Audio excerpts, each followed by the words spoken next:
Bien, comenzamos la grabación de un nuevo vídeo. En este caso estamos dentro del bloque 3, cambios químicos, reacciones químicas, de cuarto de ESO, y vamos a empezar explicando el concepto de mol, ¿de acuerdo? Bien, ¿qué es el mol?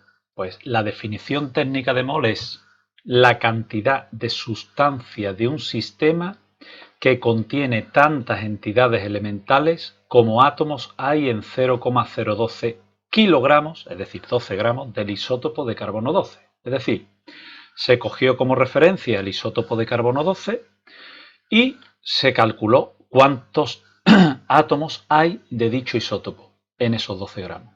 Cuando nosotros tengamos esa misma cantidad de entidades elementales de otra sustancia, tendremos un mol de esa sustancia. Pero bueno, la pregunta es, ¿qué son entidades elementales? Pues depende. Si nosotros hablamos de un elemento químico, serán átomos. Si hablamos de un compuesto químico covalente, serán moléculas. Si hablamos de iones, pues hablaremos de iones. Si hablamos de compuestos iónicos, hablaremos de entidades elementales o unidades fórmula, ya lo veremos en los ejercicios. Pero lo importante es saber qué cantidad es. Bueno, ¿y qué cantidad hay en esos 12 gramos? Es decir, en esos 12 gramos del isótopo de carbono 12, ¿cuántos átomos de carbono hay? Bueno, pues a ese número se le llama número de Avogadro, ¿vale? Y por tanto, cuando nosotros tengamos un mol de carbono, tendremos 6,022 por 10 a la 23 átomos de carbono, en este caso del isótopo de carbono 12 se refiere, ¿vale? Por lo tanto, a partir de eso podemos definir el mol como, pues yo tendré un mol de una sustancia cuando tenga 6,022 por 10 a la 23 entidades elementales de esa sustancia. Si es un elemento químico, átomos. Si es un compuesto químico covalente, moléculas, ¿vale? Si es un compuesto iónico, entidades elementales o unidades fórmula, ya veremos cómo le vamos a denominar, ¿vale? Bien, ejemplo. Vamos a la relación. Es decir, el mol, vamos a ver la relación que existe entre el mol y las partículas. Después veremos la relación que hay entre el mol y la masa y después veremos cómo podemos relacionar las partículas y la masa. Bien, lo importante es saber que a nivel reactivo, en una reacción química, lo que reaccionan son las partículas, los átomos con las moléculas de las distintas sustancias, ¿de acuerdo? O los iones, ¿de acuerdo? Por lo tanto, a nivel de partículas yo tengo que relacionar el mol con las partículas. Hemos visto dos definiciones de mol. La definición técnica, que la tenéis ahí puesta, la primera, y la otra manera de definir que parece más sencilla, ¿no? Es decir, que yo tengo un mol de una sustancia cuando tenga ese número de entidades elementales, repito, átomos, moléculas, iones, etcétera, de la sustancia que corresponda. ¿Qué significa eso? Pues ahí lo tenéis.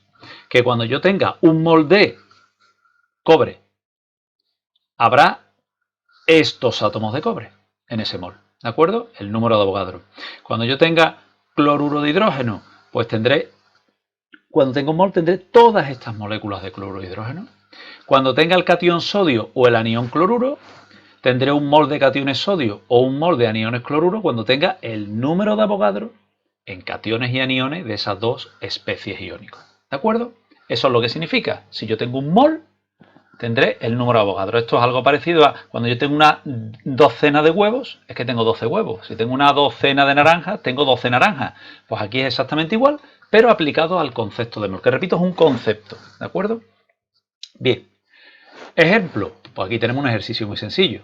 Si yo tengo todo este mogollón de átomos de potasio y quiero saber cuántos moles de potasio hay, pues lo único que tengo que hacer es utilizar esta relación. Si yo sé que un mol de cualquier sustancia contiene el número de Avogadro en entidades elementales de esta sustancia, que es lo que estamos indicando aquí. Por lo tanto, yo tendré un mol de potasio cuando tenga 6,022 por 10 elevado a 23 átomos de potasio. Si parto del dato de los átomos de potasio, pues el factor de conversión lo pongo de esta forma. Resultado, 83 moles de potasio. Es decir, cuando yo tenga 83 moles de potasio, tendré ahí 5 por 10 elevado a 25 átomos de dicho elemento, de potasio. Si nos vamos a un compuesto químico, exactamente igual. El cloruro de hidrógeno es un compuesto químico covalente. Por lo tanto, las entidades elementales son moléculas. Y aquí tengo que hacer la misma operación. Ahora me dan esta cantidad de moléculas, ¿vale? Y lo tengo que dividir por el número de Avogadro. ¿Por qué? Pues porque yo sé que un mol de cloruro de hidrógeno contiene el número de Avogadro en moléculas de cloruro de hidrógeno. Por lo tanto, aplico el factor de conversión. Si parto de las moléculas, para pasar a moles, pues en el factor viene abajo y obtengo los moles de cloruro de hidrógeno. ¿De acuerdo? Bien. ¿Cuánto sale? 996,3 moles de cloruro de hidrógeno, ¿vale? Ahí habrá pues esa cantidad de moléculas, en este caso del compuesto del cloruro de hidrógeno. Ya tengo la relación entre los moles y las partículas. Pero ahora necesito la relación entre la masa y el mol. ¿Por qué? Pues porque yo en el laboratorio no tengo pinzas para coger partículas. Y aunque pudiera coger 5 por 10 elevado a 14 átomos de un elemento, me costaría mucho trabajo con las pinzas coger toda esa cantidad de átomos que hay. Entonces tengo que buscar una relación entre lo que ocurre a nivel microscópico, que es la reacción entre las partículas, entre las entidades elementales, átomos, iones, moléculas, etcétera, con la masa. Es decir, qué cantidad en masa tengo que coger de una sustancia para garantizarme tener esas partículas. Y para eso utilizamos el mol. Es decir, ya hemos visto la relación entre el mol y las partículas y ahora vamos a ver la relación entre el mol y la masa. Pues bien, teniendo en cuenta esto, la relación es muy sencilla. Nosotros tendremos un mol de una sustancia cualquiera cuando cogemos el equivalente en gramos a la masa atómica, si es un elemento químico, masa molecular, si es un elemento, una sustancia covalente, un compuesto covalente, masa iónica, si es un ión, o masa fórmula, si es un compuesto iónico. ¿Vale? Esto dicho de esta manera cuesta un poquito de trabajo verlo, pero fijaros, es muy sencillo. Veamos ejemplos. La masa atómica, que se representa así, M mayúscula, y entre paréntesis el símbolo del elemento, la masa atómica del sodio, recordar que se pone o 23, o 23U, o 23U. Si este dato numérico lo pongo en gramos, yo lo que tendré es un mol de esa sustancia, ¿vale? Con el potasio exactamente igual. Su masa atómica es 39,1. Quiere decir que cuando yo tenga un mol de potasio, tendré que coger, o cuando quiera un mol de potasio, tendré que coger 39,1 gramos de potasio. Lo mismo con el cloro y con el azufre. Es decir, cuando yo tengo el equivalente de las masas atómicas de estos elementos expresado en gramos, yo tengo un mol. Y a esto se le va a llamar masa molar, masa de un mol. ¿De acuerdo? Cuando los compuestos son, cuando tengo compuestos químicos, pues fijaros, aquí tengo las masas moleculares, cuidado, de estas tres sustancias que son covalentes, 18, 98, 63, y la masa fórmula del cloruro de sodio, porque recuerdo que es un compuesto iónico, no puedo decir masa molecular.